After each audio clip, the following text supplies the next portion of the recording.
Good morning. It's really an honor for me to be in this prestigious place, Duke University. Since I moved to Virginia, which is not far, this has always been a desire for me and a dream to come and meet the people here, and I hope this is the beginning of a very exciting journey. Excited to have you all here too. I know we're a mix of audience people, so I would like really to thank everybody who has made this possible, Dr. Fraser Mills, Dr. Jensen, Lauren, and everyone else. So I was asked to talk a little bit today about not POTS in and by itself, because you're going to be hearing a lot of that today, but more about the autonomic disorders, and POTS is one of them. The idea really here is to see how do we approach the problem, how do we approach those conditions that may look alike, how do we do in a way so that we don't miss any important diagnoses. You see the name of Kevin McNeely under my name here, and Kevin, who's not here today, but he's always part of these talks. He's the coordinator of the Autonomic Lab. I'm a firm believer in collaboration between technologists, scientists, physicians, musicians too. I think this collaboration is what really leads us to the best results. And Kevin, as a technologist, can talk about the technique that we use to diagnose those autonomic testing. But since he's not here today, I'm going to do this for him. So we could move maybe. Oh, here we go. All right, so if we're talking about POTS and autonomic disorders, often we're talking about the upright posture. The upright posture is really a weird posture. You know, it came on with evolution. It's not something that was meant to be a natural thing in species. Because when we stand up, generally, there is about half a liter to a liter of blood that pool down into the lower part of our body. And in order to compensate for this pooling down, there is a very complex mechanism that has to happen so that we don't faint. First of all, when you lose that much blood into your lower extremities, there is a loss of venous return to the heart, meaning that the heart, when it pumps less blood to the brain. We call this reduced cardiac output. This leads to a decreased blood pressure. And because of the decreased blood pressure and those complex reflex phenomena at the level of the baroreceptors, which are located here at the carotid bulbs, these create a mechanism at the level of the central nervous system, peripheral nervous system, so that we could compensate for this loss of blood to our lower part of our body. But when the system fails, this is when orthostatic hypotension happens. This is when we have cerebral hypoperfusion, and in worst cases, people will pass out. So traditionally, we know about 3 orthostatic syndromes, and these are the ones that we talk about. First of all, orthostatic hypotension, meaning that we lose about 20 millimeters of mercury of systolic blood pressure when we stand up, or 10 millimeters of mercury of diastolic blood pressure when we stand up. The pattern that we see between blood pressure and heart rate is the following. You see normally this progressive drop in blood pressure, and normally you should have a compensatory increase in heart rate so that people don't faint. Now obviously, in many of those patients, this mechanism is not working and this increase in heart rate does not happen. And that's why people faint. Physiologically speaking, normally when we're dealing with orthostatic hypotension, we have denervation of the arterial bed. And generally, this is the peripheral arterial bed, which is under the control of the sympathetic nervous system. And orthostatic hypotension rarely occurs alone.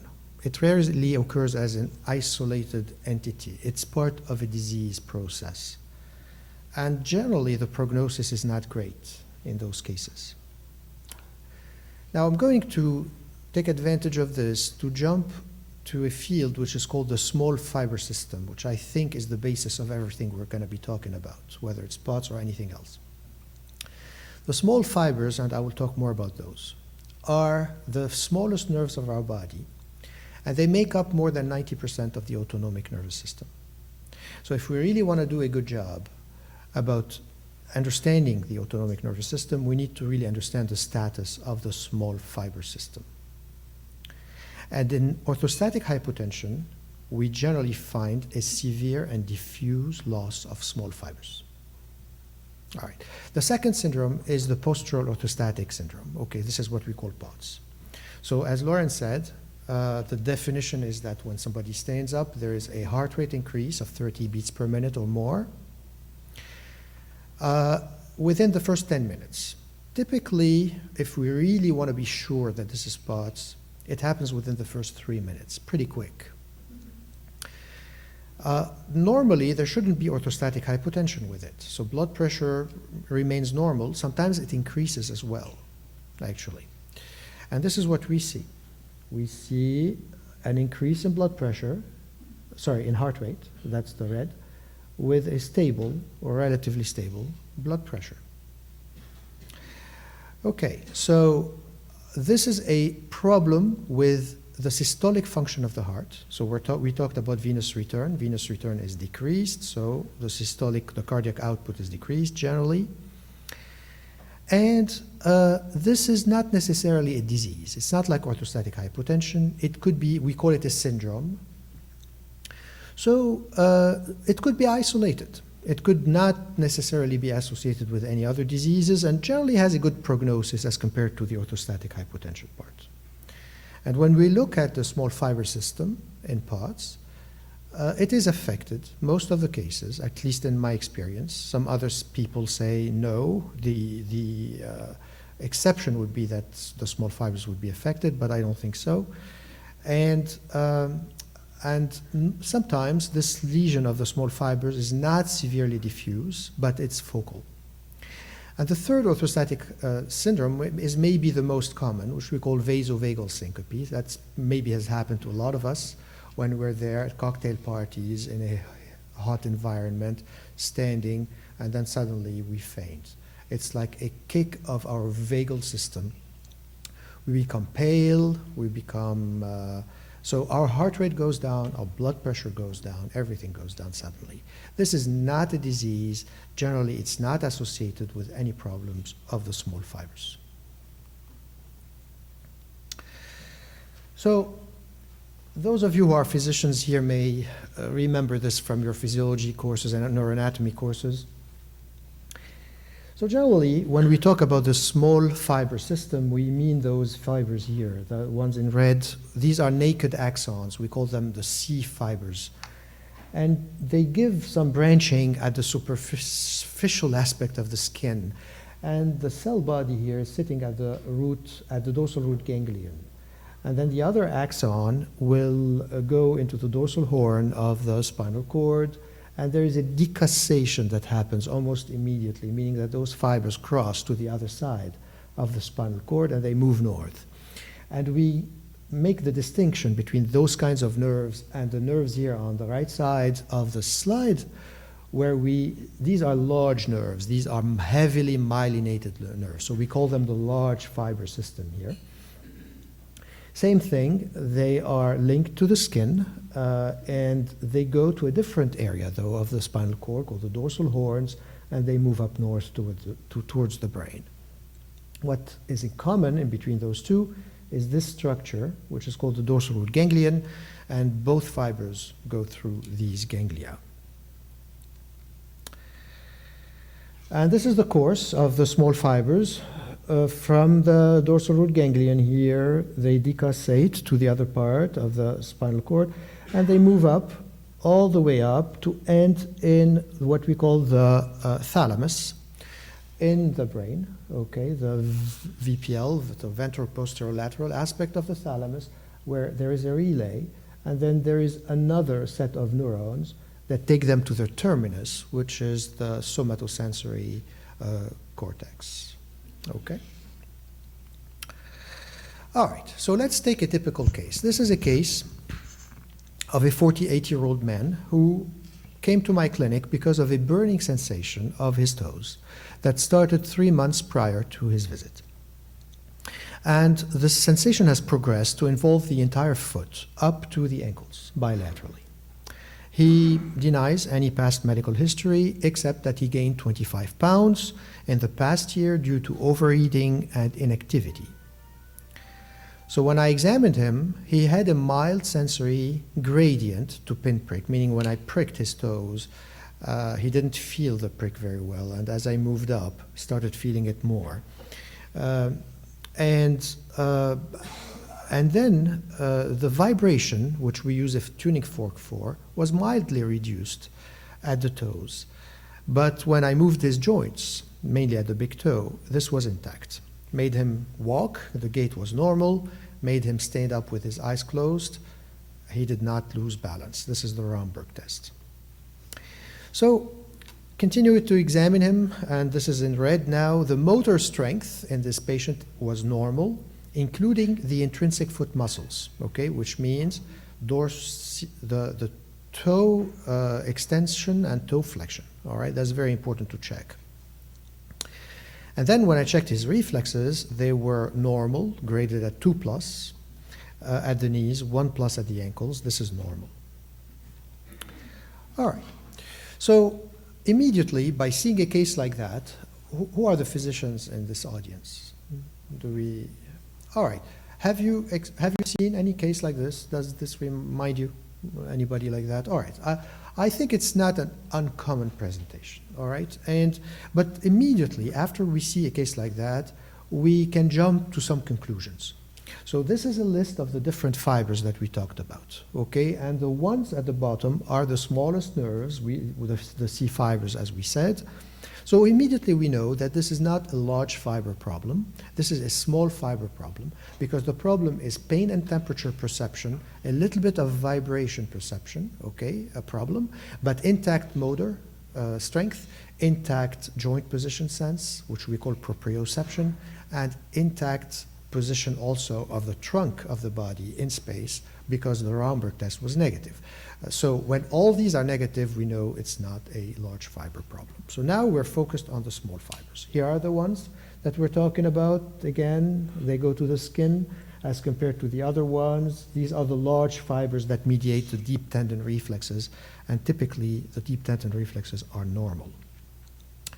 So how do we define a small fiber neuropathy now? That's the term that we're going to be using. It's a conceptual framework. Really, there is no consensus over the definition.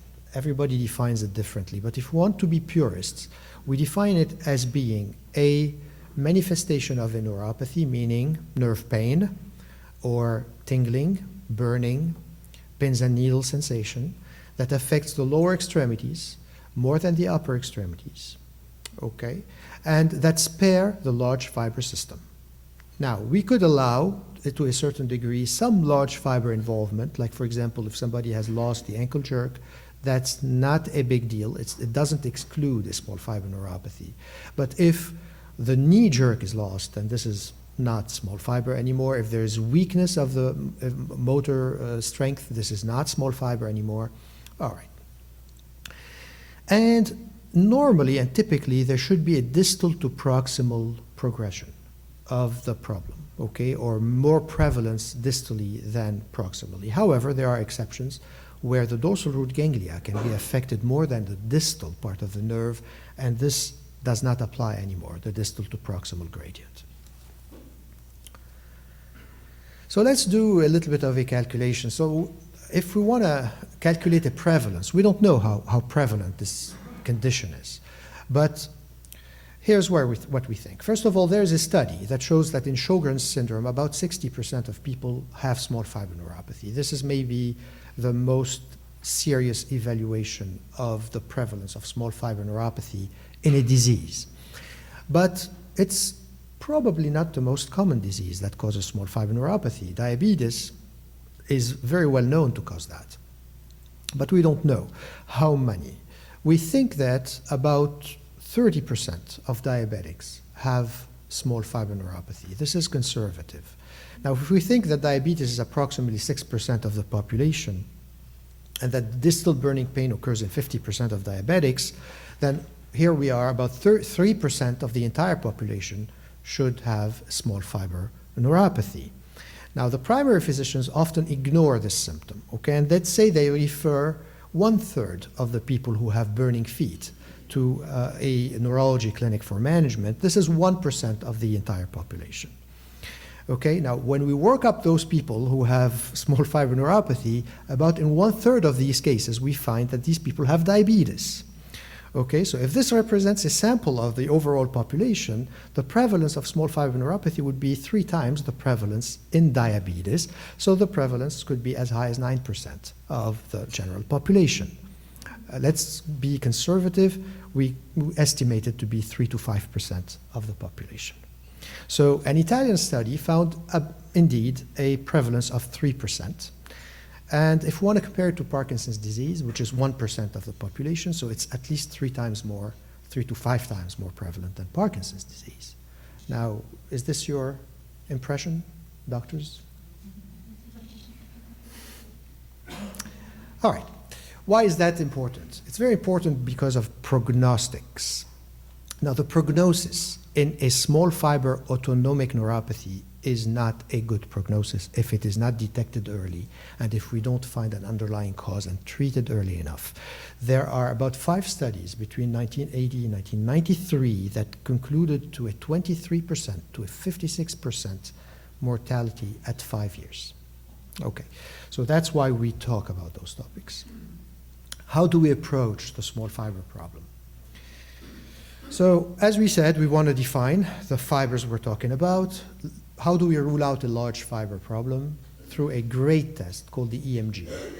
That's maybe the best test that exists for the peripheral nervous system. It's been around for about 60 years, and we still do it.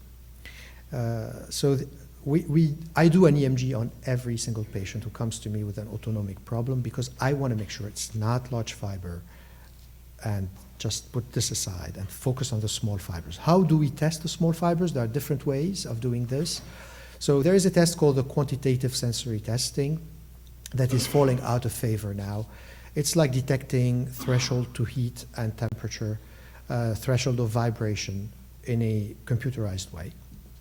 But we also, we like the sweat tests. One of them is called the QSART, the Quantitative Pseudomotor Axon Reflex Test. I'll show you a slide on that. But there are also other tests, thermoregulatory sweat testing. I like to use pupillometry, which is a computerized way of looking at the pupil reaction to light.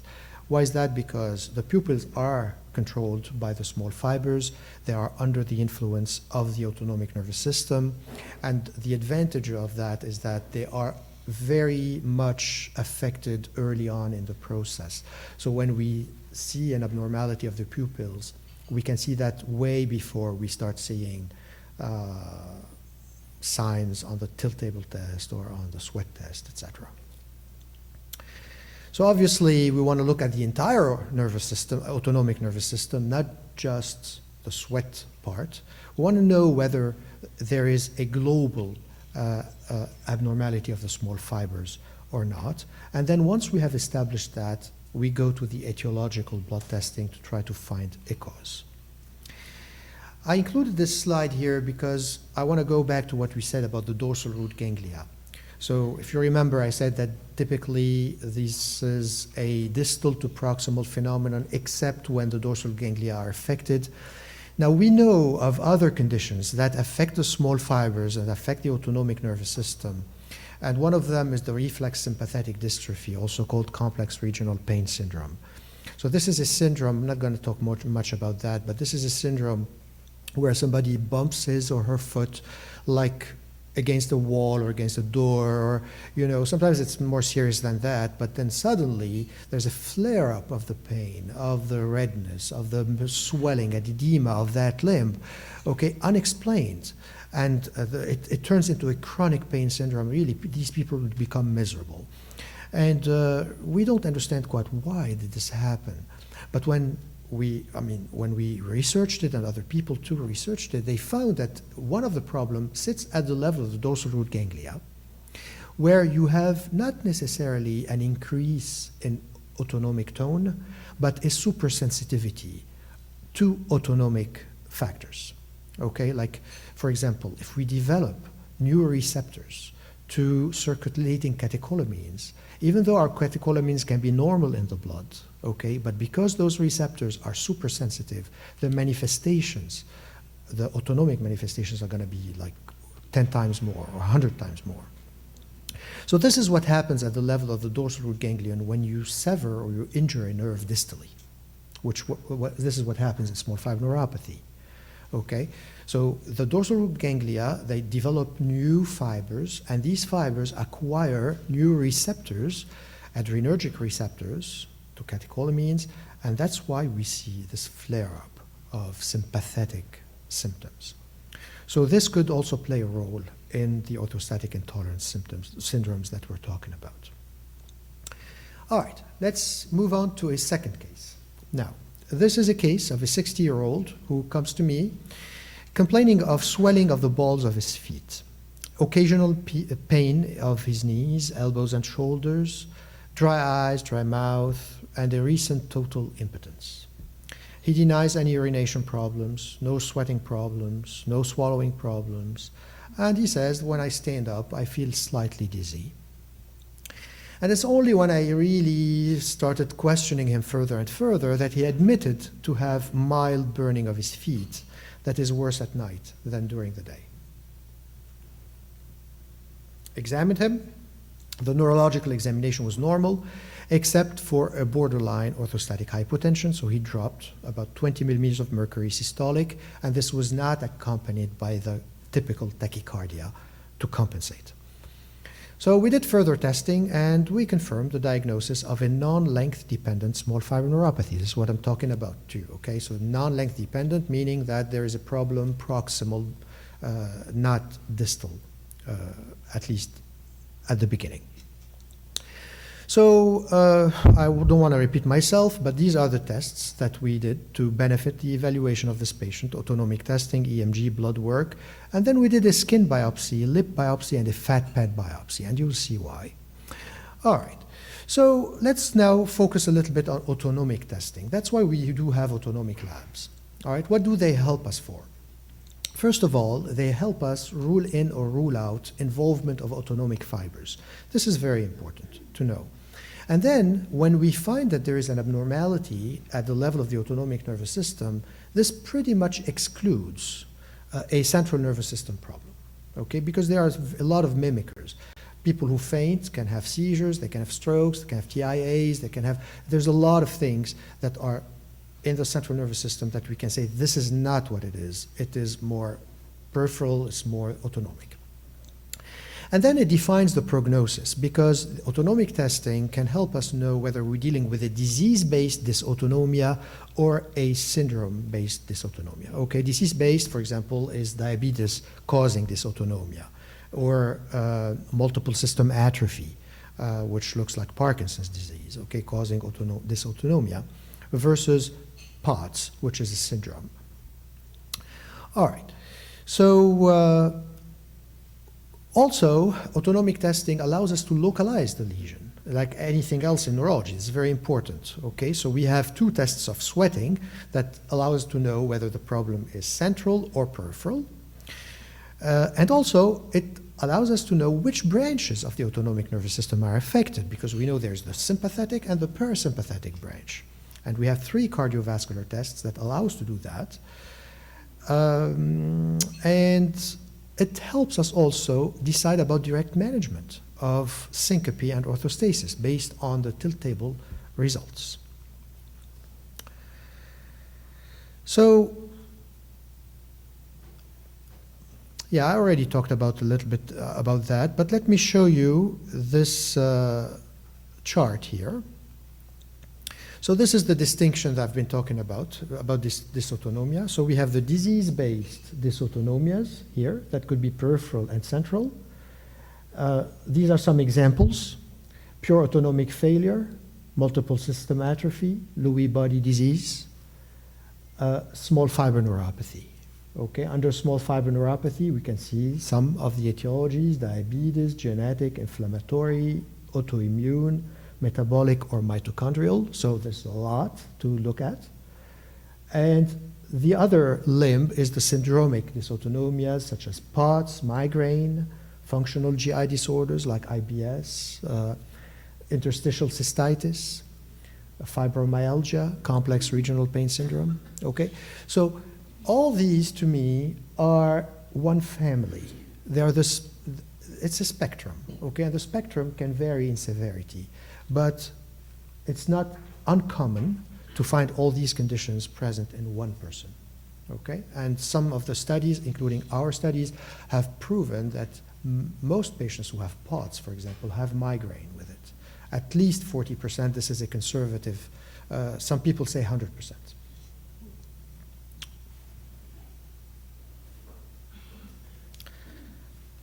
I lost the screen here. It came back. All right, so this is the axon reflex sweat test. All right, this is what I was talking about. So who knows a little bit about this test? Have you done it? Yes? All right, okay. So very, very cute test. It was devised at Mayo Clinic, like many other things in this field. So what we do is that we put those capsules that you see here. They are concentric, so there are two chambers, one within the other. And we put it on the skin. We fill it with a substance called acetylcholine, which is a natural substance that makes us sweat at the sweat glands. And we drive this substance through an electrical current through the skin. We call this iontophoresis. And when acetylcholine stimulates the underlying nerve, it creates an action potential that travels up. So this is a nerve impulse that travels up the nerve and then finds the next branch, travels down that next branch, which typically takes us to a sweat gland and creates a sweat response. The sweat is collected in the other chamber that does not contain acetylcholine, and through that other chamber there is a flow of nitrogen that measures the pre-sweating humidity and the post-sweating humidity and does a differential in humidity. This translates in a sweat output number, which is really small in nanoliters, so just imagine how small that could be. And this is really a focal sweating response that happens. It just tests the integrity of that system that I described to you. It doesn't tell us anything about the rest of the sweating. So for example, people can tell me, oh, we sweat all the time. I mean, I sweat like a pig, but my sweat test here, the QSART, is abnormal. I didn't sweat a drop. Yes, that's possible. All right. That's actually more of a real-life sweat test. We call this the thermoregulatory sweat test. So basically, it's kind of a sophisticated sauna. People go into it, okay? We heat it up to about 42 degrees Celsius, and we cover the patients with a orange-colored powder. And when they sweat inside the sauna at 56% humidity, the color of the powder changes from orange to purple. And all the paparazzis are there taking pictures to see what is the distribution of the sweat that happened or did not happen in the body, okay? So this is a normal pattern here where you sweat all over except for the face, except for here. The forehead can sweat, here you sweat, the rest of the face. This is a very normal pattern. But you can have patterns like this one where you have a radicular absence of sweating here. We see this in diabetes, in addition to a loss of sweat peripherally. Okay, so this is typical diabetes. This is also this is a small fiber, typical small fiber presentation, where you have loss of sweating because of loss of nerves distally, in the upper extremities and lower extremities. But when the problem is central, not peripheral, it's the reverse that happens. You preserve the distal sweating, you lose the central sweating. We also have this test that we call heart rate variability to deep breathing. So basically, we make our patients breathe in and out forcefully several times. And this is what we see. We see this is the airflow here, in and out, expiration, inspiration, exhalation. And the heart rate follows a similar pattern. Okay, so all of you now, I want you to put your fingers on your pulse. Just locate your pulse. With these two fingers of the right hand, locate your pulse in the left hand. Once we have located our pulse, okay, let's take a few seconds to measure the rhythm. And now everybody take a deep breath in, out, out, out, in. While you're doing this, pay attention to the rhythm. Out, out, out. In, in, in, out, out, out. All right. Have you noticed any change in the rhythm of the pulse? Good. I'm seeing a lot of people nodding. If you haven't, find me at the end. That's called heart rate variability. Okay, this is essential for life. Basically, when we inspire, heart rate goes up, and when we exhale, heart rate goes down. Okay? Now we measure this variability, and there are certain criteria that we follow to know if the cardiovagal innervation of the heart is intact or not. The Valsalva maneuver. Has anybody here been to the bathroom ever? So you've all had a Valsalva maneuver. All right, we all had that. So basically, what we do in the lab for cleanliness is we do it differently. So we blow against a resistance at 40 millimeters of mercury, and then we do this for 15 seconds, and we let go. So just imagine how complex this can be, all right, this phenomenon. This is what happens when we do this. How much time do I have left? So if I'm good, I'm going to take a few minutes to explain to you what happens when we do this, all right? So, first of all, when we blow against the resistance, what we're doing is that we're increasing the intrathoracic pressure. By doing this, we are reducing the venous return to the heart, because you understand why, right? There is a resistance that's happening here. The venous return is met by a resistance in the chest, so it is decreased. So this is what happens. The first thing that we see here is an increase here in blood pressure, a sudden increase in blood pressure. This is a typical mechanical response because of that initial thing that we do. But because of the return, the venous return is decreased, then this leads to a decrease in cardiac output. There's not enough blood coming back to the heart, so blood pressure will drop. And this is what we start seeing, blood pressure going down. Now, if nothing happens, blood pressure is going to continue to drop and people are going to faint. But there is a compensatory mechanism. How do we compensate for a drop in blood pressure? So the common way is to cause a vasoconstriction. So what happens is that the sympathetic nervous system kicks in and causes the blood vessels at the periphery of the body to constrict. And this is what we see, a stabilization of that drop here. So we call this phase 1 of the Valsalva maneuver. This is phase 2. Early phase 2 is the drop. Late phase 2 is the stabilization. And then suddenly we let go. When we let go, there is a relief of intrathoracic pressure, and you see a drop in blood pressure. This is a pure mechanical event. But now the venous return is not opposed anymore. stroke output is going to increase. The blood is being pumped by the heart normally. But this is met, remember, by a constricted vascular bed that had happened previously. So when you're pushing fluids against a very tight pipe, the pressure is going to blow suddenly. And this is what happens. Is suddenly the blood pressure is going to jump up. And we call this the overshoot. This is phase 4. This is phase 3 here. This is phase 4 of the Valsalva maneuver. So reflexively, when the blood pressure starts going down, heart rate goes up to compensate. And when blood pressure shoots up, heart rate goes down to compensate. And this is what we calculate. We calculate a ratio between the highest heart rate to the lowest heart rate, but we also look at the blood pressure responses in those phases. And when we analyze all that, we have an idea of what the sympathetic nervous system is doing, what the parasympathetic nervous system is doing. That's the Valsalva maneuver.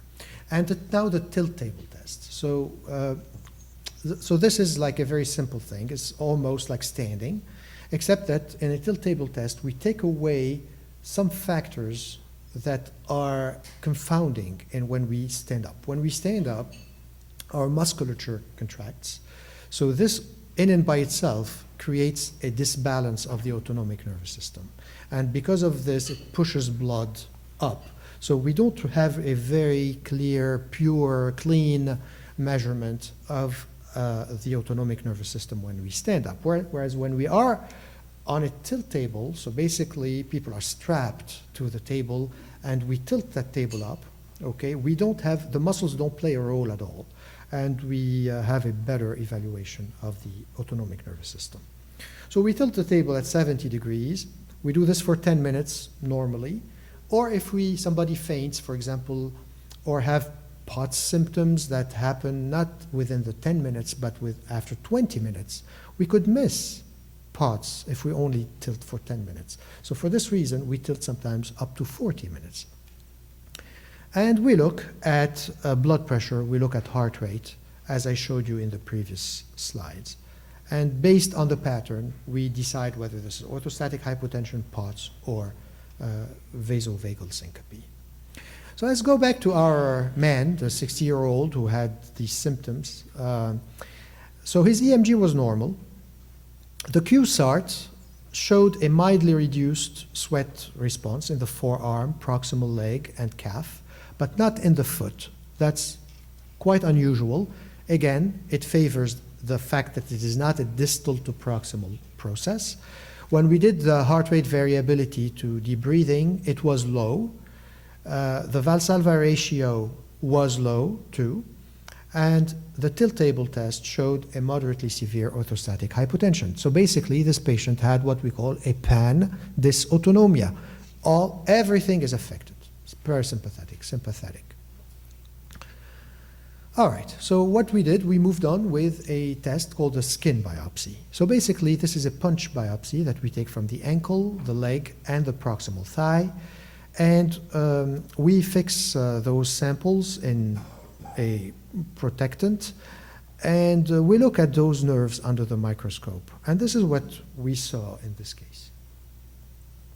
So here on the right side, I'm showing you what normally a skin biopsy should look like. So this is the dermis, this is the epidermis. In the dermis, you have sweat glands. And if you look, everything that is black are fibers, small fibers, and they surround those sweat glands. Now here in the epidermis, you can see them crossing into the surface of the skin. And these are the fibers that allow us to perceive pain and temperature.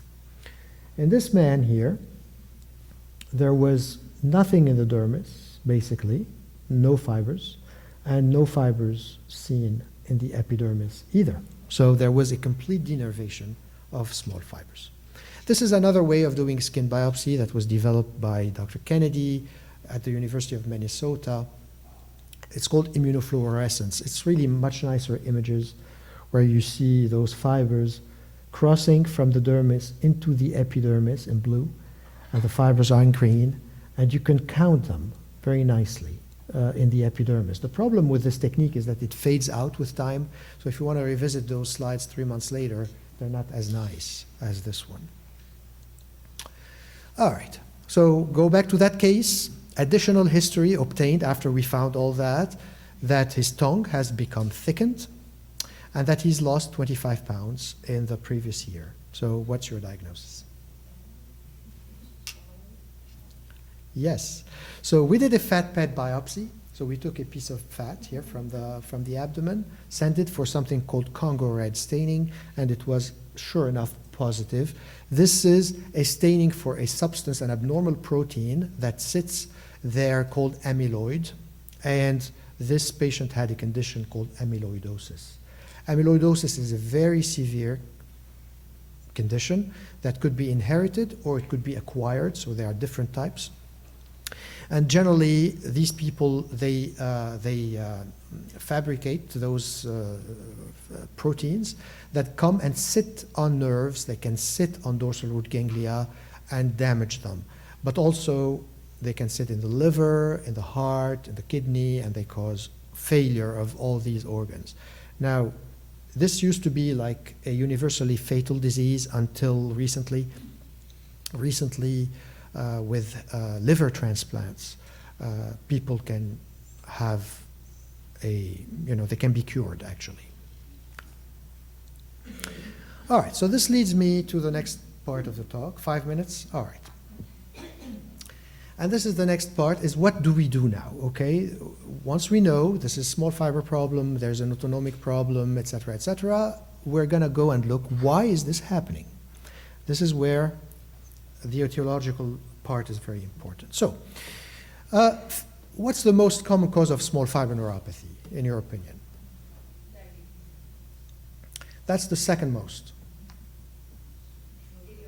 Yes, unknown. Okay, unknown. So basically, we're still, even despite that very extensive blood work that we do, we still have about 50%, I want to be really, 50% of people who turn out not to have any known cause. But then we have to look for things that we know that exist. So impaired glucose tolerance. So diabetes is no-brainer. If somebody has an HbA1c above 6.3 now, it used to be 6%. A few years back, I remember I sat on this committee where they changed from 6% to 6.3, the definition of diabetes. And I don't know why they asked the neurologist to sit on that, but I'm a neuromuscular neurologist, you know. And I said, well, to us, the neuromuscular neurologists, 6.3% is like burnt out diabetes, is not just diabetes, because we know that the small fibers are so fragile, and even people who have normal HbA1cs, but impaired glucose tolerance only, can have an abnormality of the small fibers. So I kind of opposed that increase from 6% to 6.3%. Obviously, my voice did not weigh in the picture, and they did it anyways. But, you know, for us, it's very important, first of all, that we ensure that our patients have a HbA1c less than 6%, and on top of that, we do a glucose tolerance test, and we want the glucose tolerance test to be normal, okay? There's a study from Mayo Clinic, the other Mayo Clinic, the one in Scottsdale, Arizona, that showed that about 38% of patients who have small fiber neuropathy turn out to have impaired glucose tolerance. So very important not only to look at impaired glucose tolerance, but look at it in the context of what we call the metabolic syndrome. So these are patients who have hypertriglyceridemia. And by the way, hypertriglyceridemia in and by itself is a causative cause of small fiber neuropathy. We think it's by causing microinfarcts at the level of the nerves. Okay, so any triglyceride levels higher than 150 need to be lowered to below that number. Generally, these patients have hypertension, they have obesity, and they have impaired glucose tolerance on top. So you have really to treat the whole package there. Amyloidosis we talked about. Now, other monoclonal gammopathies. So very important to look at multiple myeloma, or the benign form of multiple myeloma called MGUS, the monoclonal gammopathy of unknown significance.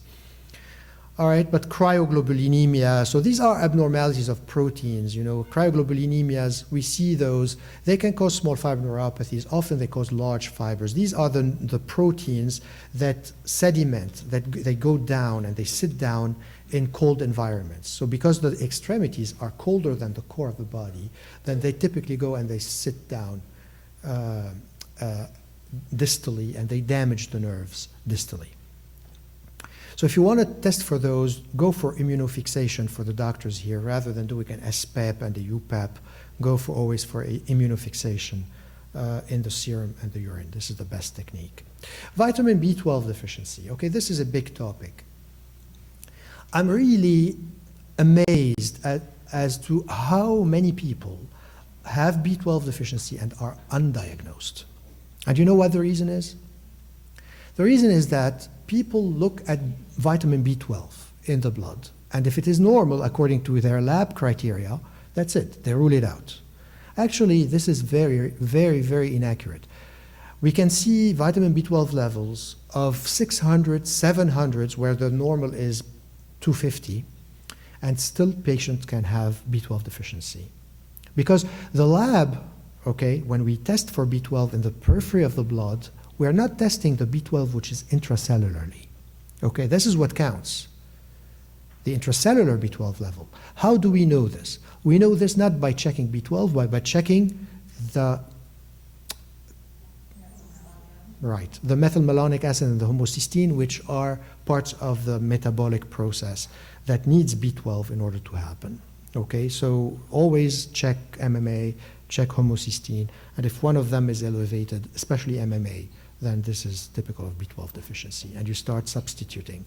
Now, B12, patients who are deficient in B12, generally when we see them, it's more than 6 months already that they have had this condition, and they've lost a lot of nerves. Okay, and when we start substituting B12, initially these patients are going to do better, and significantly better, okay, but then they will plateau. Mainly, what we really did is that we kind of gave a boost to those nerves that are still alive but not functioning because of the B12 deficiency, but then they are met with their limitation, which is the loss of nerves that has already happened.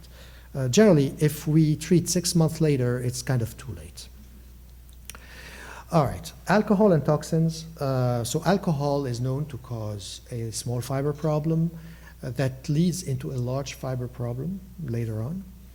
But also some toxins are very well known to cause a problem with these fibers, like chemotherapy, vincristine, cisplatin, bortezomib, amiodarone for arrhythmias, ciguatera poisoning for people who go and fish in the Caribbean and they're bitten by this fish called the ciguatera fish, or they eat it raw. I've seen a few cases like that. Or organic solvents, okay, arsenic, mercury, thallium, right poison, acrylamide, hexane, heavy metals, etc. All right. And now this is a big topic, the autoimmune diseases. So we talked a little bit about Sjogren's syndrome, and we'll talk more about this later on during the day.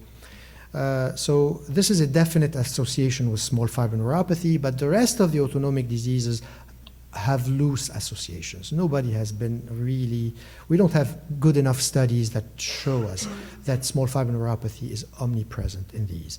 But our practice shows that this is the case. Okay, sarcoidosis, celiac disease, autoimmune thyroiditis, like Hashimoto thyroiditis, the N-type calcium channel. So this is Lambert-Eaton syndrome, we call it, but not the PQ type, the N-type.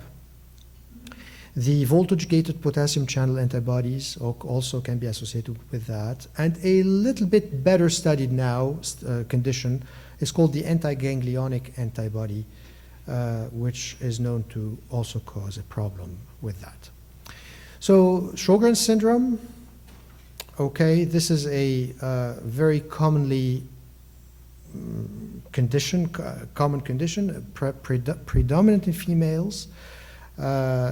Typically people present with sicca symptoms, dry eyes, dry mouth. They can have arthralgias, in the body.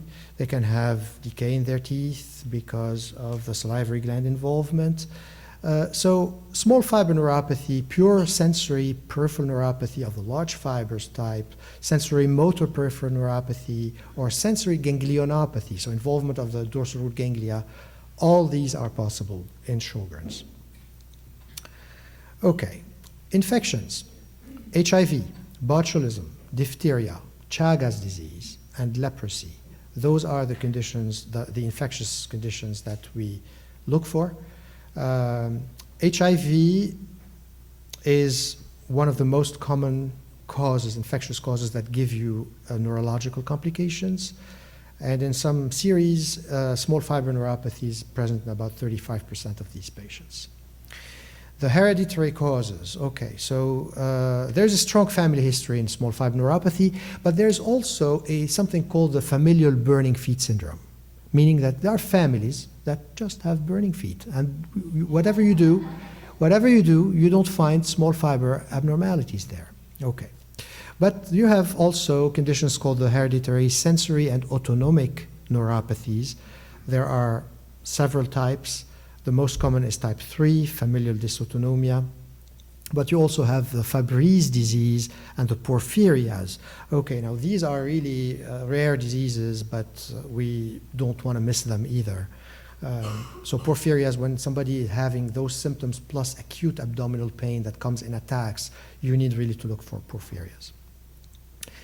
And last but not least, the paraneoplastic world. Okay, so now, obviously when we talk about a paraneoplastic disease, we're talking about a remote effect of a cancer.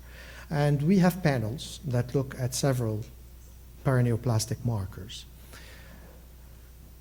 Fortunately, when we're talking about a dysautonomic patient and we do those paraneoplastic panels, even though they may turn out to be abnormal, it's often not associated with a cancer, okay?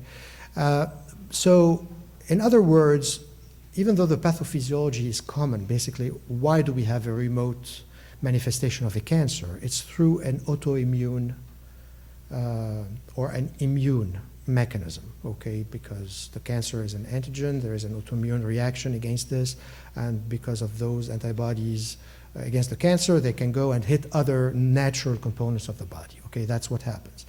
So sometimes this happens without necessarily having cancers. So the Lambert-Eaton, that's the PQ type. Okay, the Lambert-Eaton myasthenic syndrome is notoriously known to cause a disorder of the autonomic nervous system. We always look for that. But then we look for conditions like neuromyotonia, Morvan's disease, enteric neuropathy, and other conditions also, like limbic encephalitis is one, where patients can have seizures, they can have dementia, plus a dysautonomia. And this is associated with the anti-voltage gated potassium channels. So the field is vast, it's wide. As you can see, I really skipped the surface here, but I really wanted through this talk to give you a broad idea of what to look for when we are dealing with a disorder of the autonomic nervous system. And this being said, I'm going to leave the podium, hoping that I did not go overboard too much, and we will continue our journey throughout the day. Thank you.